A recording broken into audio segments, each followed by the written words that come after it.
ایک بات اور بتاؤں، بہت ساری بدعتیں اور باطل باتیں جھوٹی باپ اور داداؤں کے اوپر یا کثرت کی بنیاد پر آئی.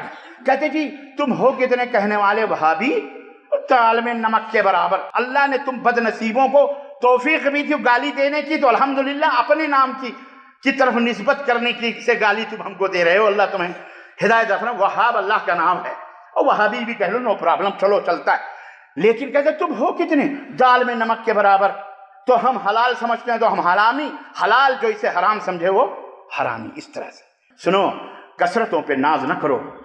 اللہ تبارک تعالیٰ نے قرآن کریم میں ارشاد فرمایا ہے، ان تطع اکثر من فی الارض یضلوک عن سبیل اللہ. اے میرے حبیب، اگر اکثریت کے پیچھے چلو گے تو یہ تمہیں گمراہ کر دیں گے. یہ تمہیں اکثریت یہ تمہیں گمراہ کر دیں گے، یہ تمہیں راہ حق سے بھٹکا دیں گے. سورہ انعام آیت نمبر 6. اسی طرح اللہ رب العزت نے فرمایا فَمِنْهُمْ مُهْتَدٍ وَكَثِيرٌ مِّنْهُمْ فَاسِقُونَ. چند ہی لوگ ہدایت یافتہ ان میں سے ہیں، باقی کثیر کیا ہیں؟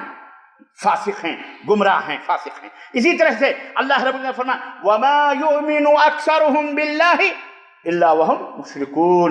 بہت سارے ایمان کا دعویٰ کرنے والے، اکثر ایمان کا دعویٰ کرنے والے لوگ، ان میں اکثریت کس کی ہے؟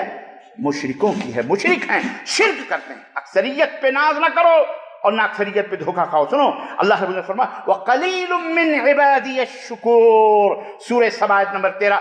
میرے بندوں میں بہت تھوڑے لوگ ہیں جو میرے شکر گزار ہوں گے. اللہ بہت تھوڑے، باقی کیا ہوں گے؟